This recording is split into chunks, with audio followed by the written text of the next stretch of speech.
It is my honor to bring to the stage our final speaker, Maurice Mitchell.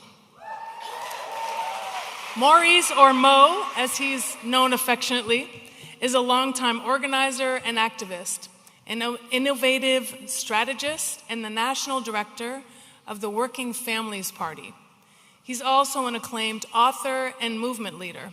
I know his celebrated and widely shared piece on how we can better work together to build resilient organizations changed my life as a nonprofit leader. I hear an amen over there. I felt deeply seen in that piece, and I know many of you did too. That piece was like a lifeline in a time of isolation and targeted division by those who would rather we stay divided than united. Here today to talk more about how we can work together to build a shared future, to realize the promise of a multicultural, multiracial democracy where everyone belongs. Please welcome to the stage, Maurice Mitchell.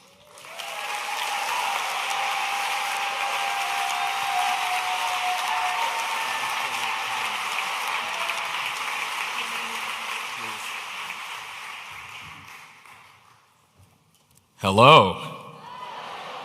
I just have some housekeeping before I begin. Is that all right? Number one, so that article was referenced, and I get two questions. Number one, how can I read that article? So I'm going to get that out of the way now. If you're interested, take out your phones, go to the texting part of the app, and you could text the word article to 30403. Text the word article to 30403, and then boom, the powers of telecommunication will send the article to your phone, okay? The second question, and also, I'm an organizer, and yeah, give it up for organizing. I also grew up in underground music scenes, and where the stage was flat, and I'm not interested in broadcast, I'm interested in dialogue, so sometimes just giving speeches kind of challenges my interest here as an organizer. I would love to have a one-on-one meeting with every single one of you, but that's impossible. So I'm trying to leverage the social media platforms that these billionaires created for good. My DMs are open, and I'll reply back to everybody. If you want to engage with me, if you have feedback, critiques, or any type of engagement, find me on social media. To find me on social media, just text my name, Mo, to 30403. You'll get a link to my social media. It's Maurice at WFP Anywhere. And I'm looking forward to being in relationship and dialogue with you. Is that fine? Okay. Now, the last order of business, because I'm an organizer, I have an ask of you. Now, I would be remiss if I didn't elevate the fact that, less than 5 miles away, there are some intrepid students who are encamping. And these students have joined a global movement for peace and Palestinian rights.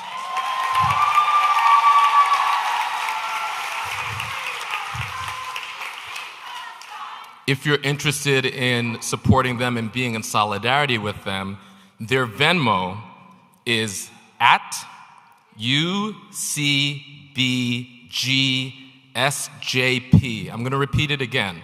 So you could send them money for their encampment. This is what they're asking of us. Can we be in solidarity? Okay.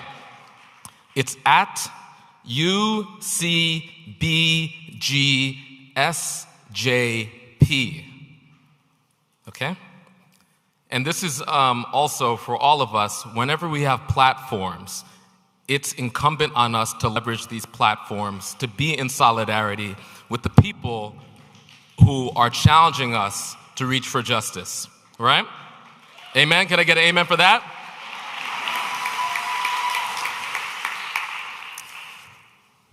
Thank you, family. Thank you for that warm introduction. And I assume that a crowd this size, that likely there's someone, and if I could get a witness, there's someone in the room or somebody watching online who has struggled with or is struggling with anxiety. Yeah? There's so much uncertainty in our world, and with no certain answers, anxiety can creep in. And I want you to know that I see you and I understand. You know, I found myself in a position of deep anxiety in the spring of 2016. I couldn't get out of my bed. I physically had the ability to leave my bed. However, it was emotionally and psychologically and spiritually impossible for me. Anybody ever been in a situation like that? Existence itself was an intense, intolerable, painful suffering. Time seemed to crawl. The full weight of anxiety was burying me. There was no singular event that chained me to the bed. In fact, the chain of events that contributed to it began in 1946. My mother was born in Pinal in southern Trinidad and Tobago that year, April 8th to be exact. And April 8th actually is a critical date in our history, because April 8th of 1947, halfway around the world, when my mother was one, a group of 39 obscure economists came together at a conference in Switzerland to lay out a case for why they needed to remake the world. And I'll get back to them, but I want you to remember those folks and their improbable journey to transforming all of our lives. 2 decades later, my grandmother left 11 children in Trinidad for the US, where she found employment as a domestic worker on Long Island. Like many immigrant stories that originate from the Caribbean, Africa, and Asia, Granny came to America to take part in a bustling economy, leaving behind a newly independent nation. She arrived here amidst a backdrop of freedom struggles, national liberation movements around the world, the civil rights and black power movement, the women's movement, the sexual revolution, the LGBTQ organizing that was taking place, and a burgeoning anti-war movement. In 1971, after years of saving her domestic worker salary, she was able to buy a house on Long Island. 8 years later, a future organizer named Maurice Mitchell was born on Long Island. Now, during my formative years, Mom came home with war stories from the hospital she worked at in Far Rockaway, Queens. As an 1199 SCIU registered nurse on the front lines, all right? We got some SCIU family in this place. As an 1199 SCIU registered nurse on the front lines of the drug war, she had no shortage of those stories. I grew up with neighbors selling drugs on our streets. By my teen years, I'd been harassed, pulled over, humiliated, and eventually arrested by the police. I saw my parents work harder than ever while never escaping the edge of making ends meet, month after month after month, year after year.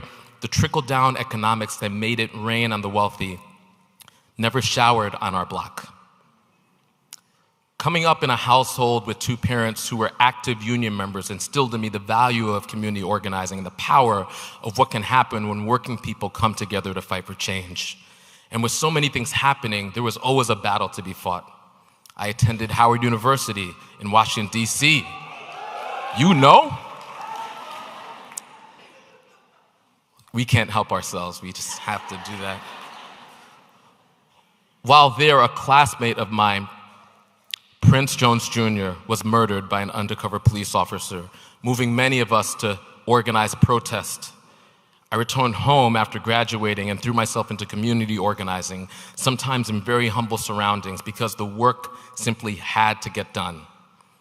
10 years ago, the eyes of the world were fixated on Ferguson, Missouri, in the aftermath of Michael Brown Jr.'s murder by a police officer. Like many of my other comrades, I was so moved by the young people organizing that I packed my belongings and embedded with the movement there. The people of Ferguson and many of my comrades around the country, we changed the discourse, we changed the world. I personally had led at a scale I could never imagine, and our people were shaking the halls of power from the White House to city councils. Black solidarity was in vogue in many ways. A year after the greatest organizing moment of my life, I lay in bed paralyzed.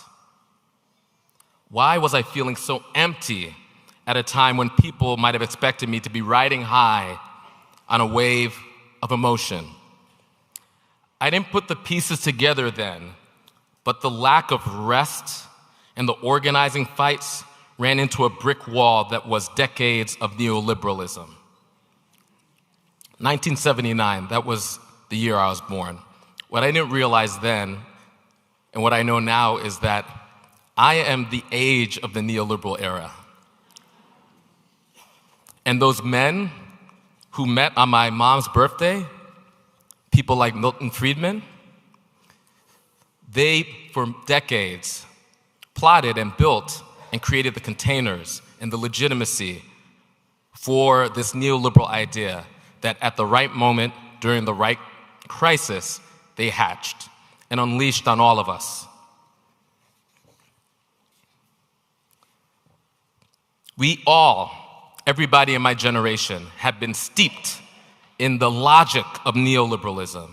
And even though we found togetherness around a shared target during the movement for Black Lives, endless movement factionalism, infighting, finger pointing, pettiness around money, power, and respect, litmus test about who's in or who's out, and sectarian attacks withered the spiritual core and sense of solidarity we might have taken for granted.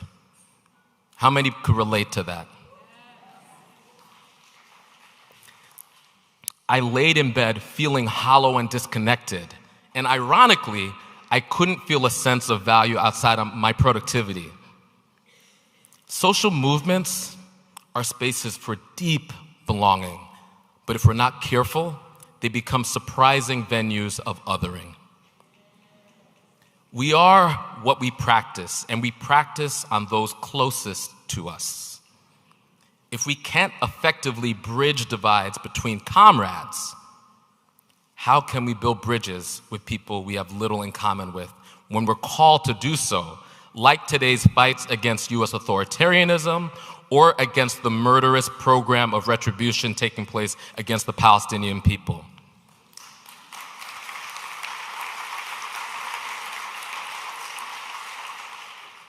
At the end of the day, a MAGA t-shirt or a Che Guevara t-shirt still cost $9.99 on Jeff Bezos' Amazon.com. They are both printed with the same dye, manufactured abroad in the same non-union shops, and despite their diametrically opposed messages, oppress the same workers.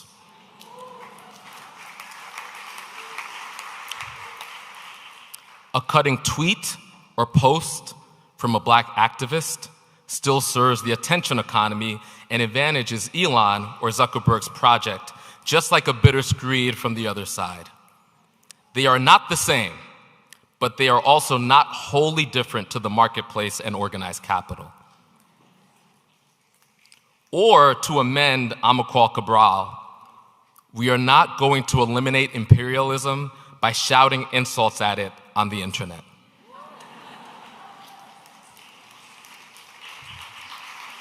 Y'all didn't hear me. Y'all couldn't have heard me.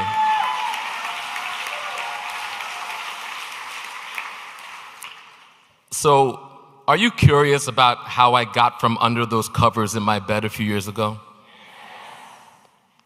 Well, my partner eventually got me up for a routine trip to the grocery store. When we got to the produce section, the mere sight of avocados. This is true. And I lived in California at the time, which, absent maybe Mexico, has the most delicious variety of avocados. And it's probably because California is Mexico, but that's a different story.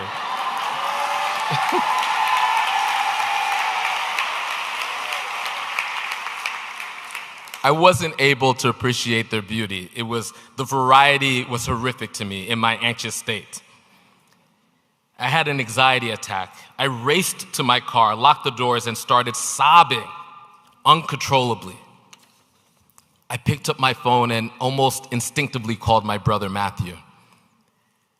And he picked up on the first dial. He never picks up on the first dial. And he asked, "How you doing, bro?" And I was able to whisper through my sobbing, "I'm not okay." And he replied, "Of course you're not." And then those tears of fear turned to tears of recognition. I didn't need my brother Matt to tell me things were going to be better. He just needed to bear witness to my suffering. You see, giving testimony and bearing witness is transformative to both parties involved. Giving testimony and bearing witness is key to solidarity, and it's key to belonging. And in that moment, that's all I needed to know, that somebody could see me. And I needed to know that I mattered. Not my labor, not my productivity, not my ability to be seen on platforms or understood as a thought leader or a movement leader. I just needed to know that I, simply because I had a beating heart, mattered. And my brother was able to confirm that to me.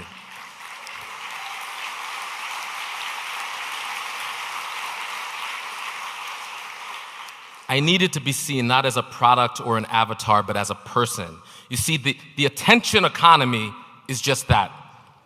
It feeds on attention, positive or negative. It really doesn't matter to the attention economy.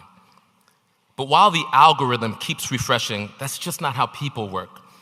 It's the quality of attention that matters. We cannot function on an emotional diet of likes, hearts, and reposts. And in an era of hyperconnectivity, where we're more networked than ever, we are as disconnected as ever.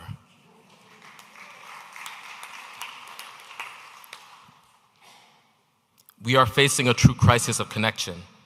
The attention the market offers is a dopamine hit, the instant reward of someone liking your post on Instagram, for example.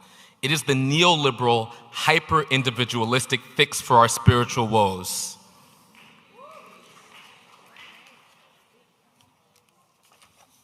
Are y'all with me? Okay, just checking in. This is call and response. That's the African tradition and African tradition of spiritual engagement. We call and response to know people are here, all right? So if you feel moved during this, I need to hear you, okay? All right.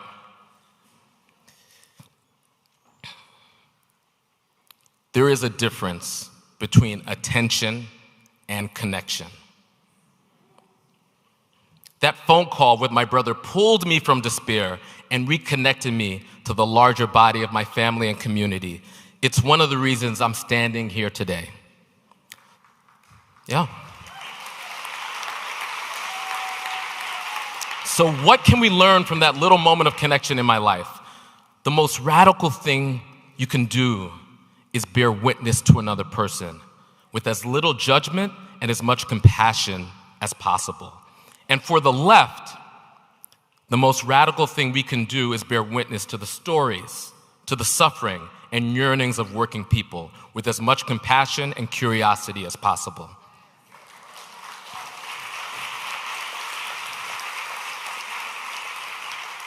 The role of any left movement in any country is not to further consolidate the left, it's to organize working people.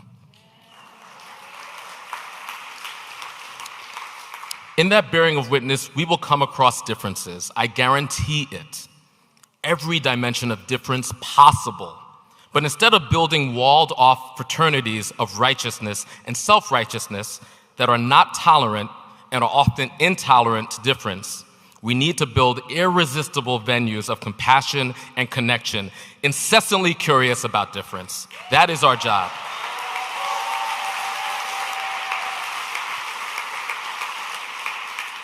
We practice with each other in our personal lives, and organizing spaces, and we also seek addition and multiplication when the forces of nationalism are fueled by division. I want to be clear, I'm not saying we should be liberal about differences. I'm saying organizing and movement building for justice is about making sense of our differences and having a low bar of entry to our movements and a high standard for conduct once we're in our movements.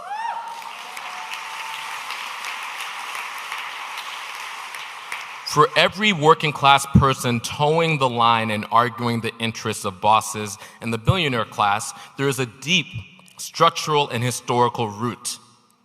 For every white worker aligning around the solidarity of whiteness with Trump or some other billionaire against immigrant workers or black workers, there is a structural root. Look at a map of so-called Trump country. Many of those counties, hundreds of those counties, voted for Barack Hussein Obama. However, many of these places are now in the grips of MAGA politics, white Christian identity. Remember that Democratic President William Jefferson Clinton, he passed the crime bill. He passed quote-unquote welfare reform. He passed NAFTA. That legislation, plus the subprime mortgage collapse and the Great Recession, decimated community after community after community. Overlap your map of so-called MAGA country with the counties that lost manufacturing jobs over decades and decades. And then overlay that with where the quote-unquote opioid crisis hit the hardest.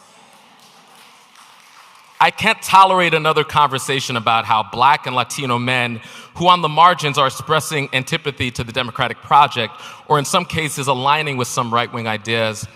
I can't even deal with that conversation without taking into context mass incarceration and unemployment.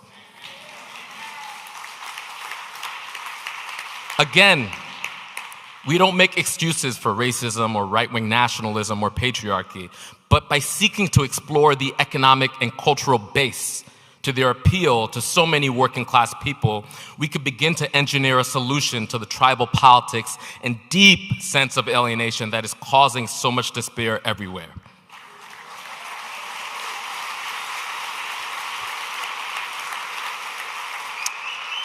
And it's funny, I see over and over and over again online this discourse on the manosphere, elsewhere, where folks are talking about waking up early, going to the gym more, getting more gigs, hustling as a solution to alienation, when the root to alienation is capitalism. So we have a whole generation of people blaming themselves for conditions that have been architected over decades and decades, and started with a meeting on April 8th in 1946 in Switzerland. There are people, there are names, there are decisions, there are meetings that created these conditions. We need to demystify the situation that we're in. The quote-unquote opioid crisis was engineered by a family. We know their names. The greatest drug dealers of our generation.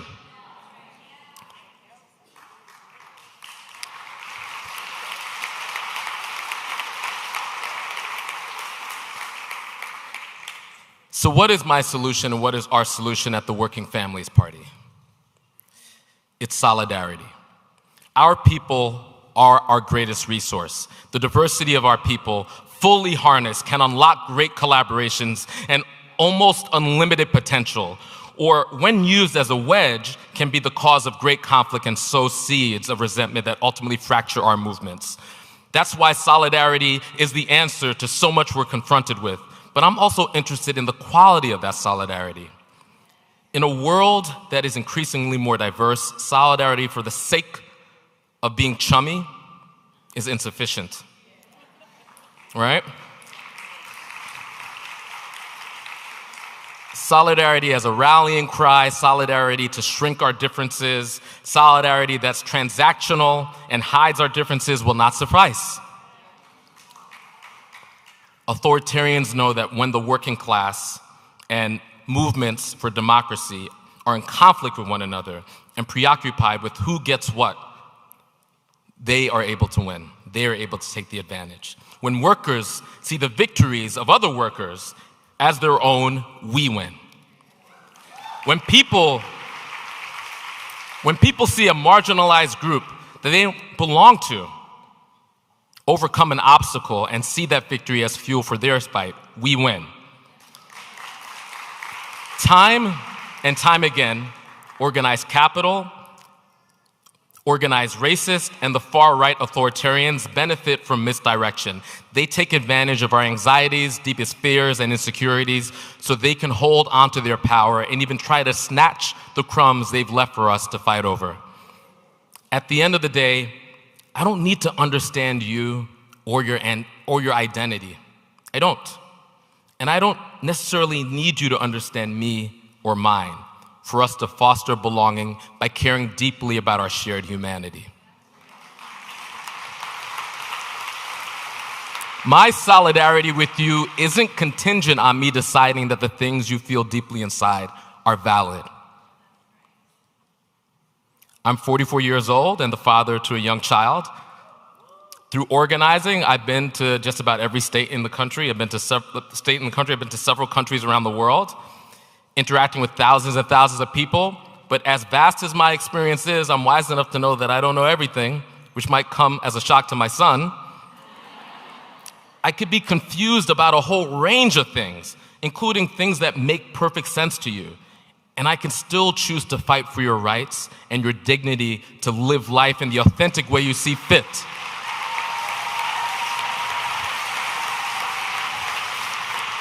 I can be confused about the language you use, and I frequently am when I interact with younger people, as I imagine many of my peers are too. I could be that while still acknowledging their humanity. I don't need to be fluent in Spanish to know that a migrant worker deserves dignity. I don't need to understand what it feels like to not have your assigned gender match how you feel inside. I don't need to know all of that or any of that to know that everyone deserves every right I deserve.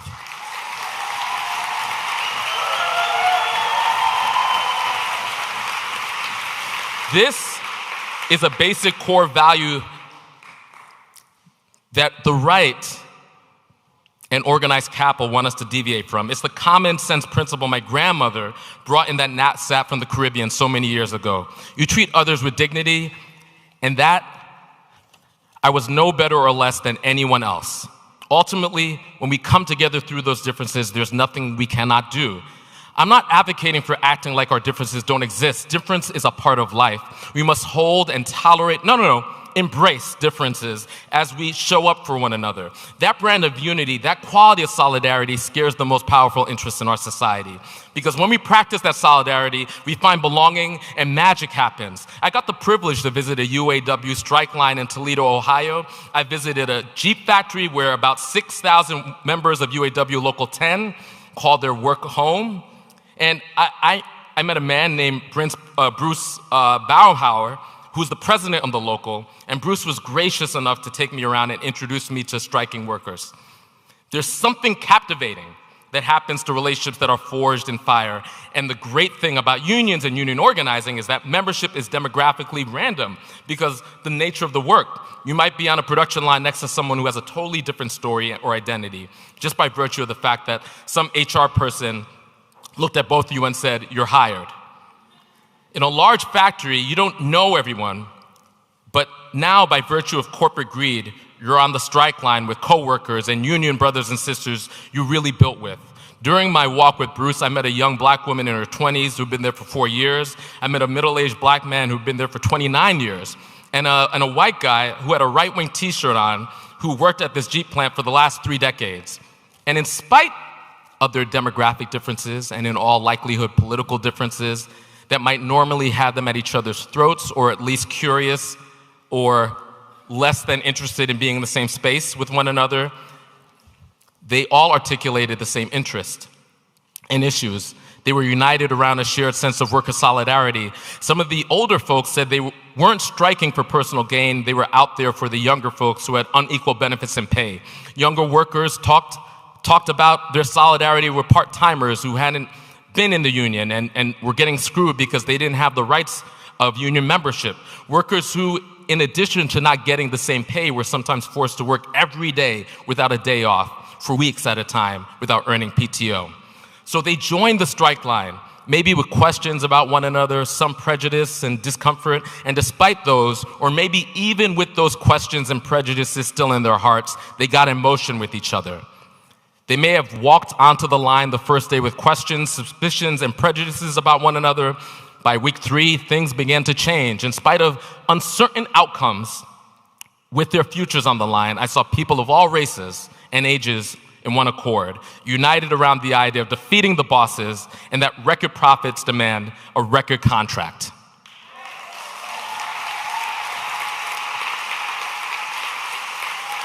And as we know, the UAW won that fight, and recently they won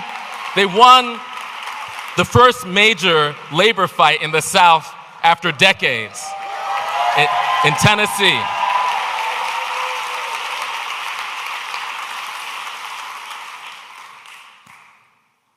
Solidarity is an action. Solidarity is a process that happens when you're in motion and struggling with people, no matter how much you had in common with them on day one.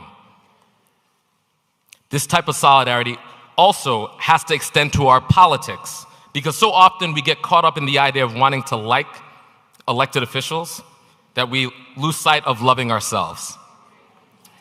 Quick show of hands, how many of you all in this room are currently in a relationship? It's okay. Good for you. Correct. Well, congratulations to all of you guys. I'm glad you found somebody. It could be tough out there. These streets are not kind. Everybody put their hand down. That's great. Hands up if you happen to. I know we're getting really vulnerable. It's okay. This is appropriate for this space. Okay. How many met that person on the apps? Yeah. Okay. Okay. Great. How many people met that person like in real life? Okay. All right, put your hands down. Okay. Excellent. Personal ads. Okay. All right. Did anybody meet that person trying to cast a ballot? No, okay, great. That's my point. If you take nothing else away from this, when you're thinking about electoral politics, because I run a political party, so I had to infuse that in there. If you want to fall in love, try Bumble or Hinge. If you want to build electoral power, don't invest that love into politicians. Our politics, like our solidarity, cannot and must not be about whether or not you can drink a beer with somebody or if you like someone or trust them. Political action should be a chess move, not a Valentine.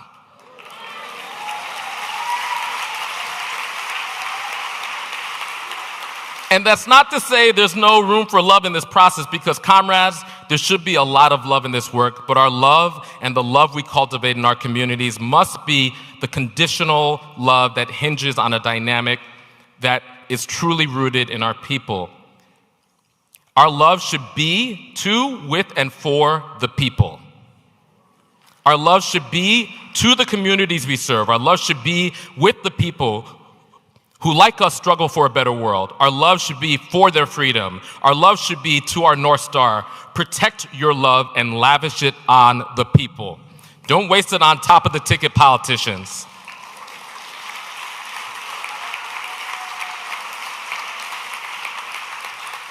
This type of love fosters belonging and allows us to operate with clear eyes. When political action is a chess move, we're not thinking about who we like more. We're thinking about who we can be in conversation and potentially coalition with in our communities. When it's a chess move, we're thinking about the conditions we want to organize in for the next 2, 4, 6 years. When it's a chess move, we remove a candidate from the coveted position of protagonist and insert the people.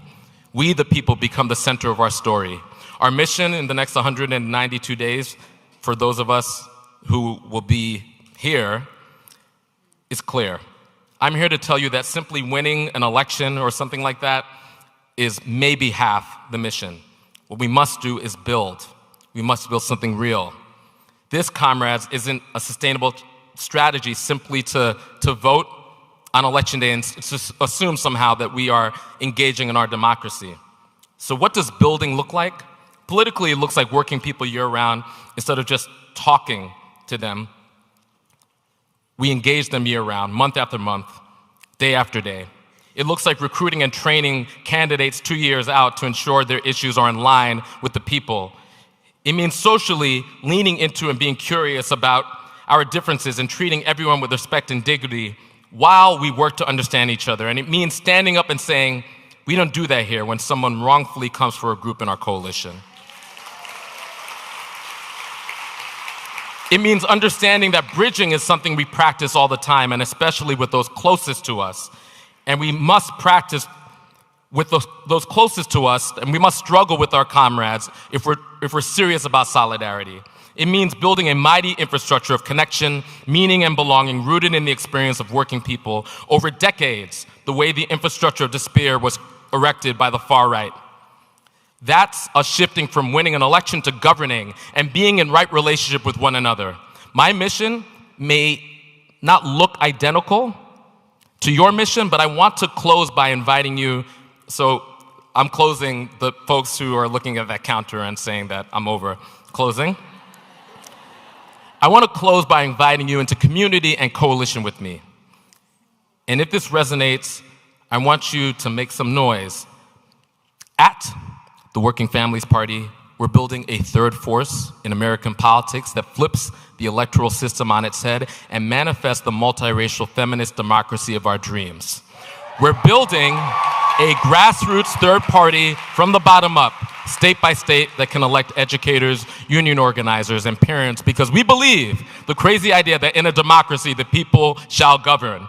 And if you believe, like us, that another world is possible, but another world is not inevitable, that you have to fight for the other world, that you have to organize for the other world, that you have to protest for the other world, that you have to strike for the other world, that you have to vote for the other world, get on your feet. If you believe like I do, get on your feet. And if you believe these things, congratulations, you are now members of the Working Families Party. That's what I'm building. What are you building? Because we need to keep building the infrastructure that supports our people, not just getting elected, but governing and having our ideas be the mainstream and common sense. And if you are up for the critical work of building over the next 192 days and the years ahead, then I need to hear you. I'm going to say, when we fight, we win. When we fight, when we fight, when we organize, fist in the air, when we organize, when we build, and that is how we all get free. Thank you.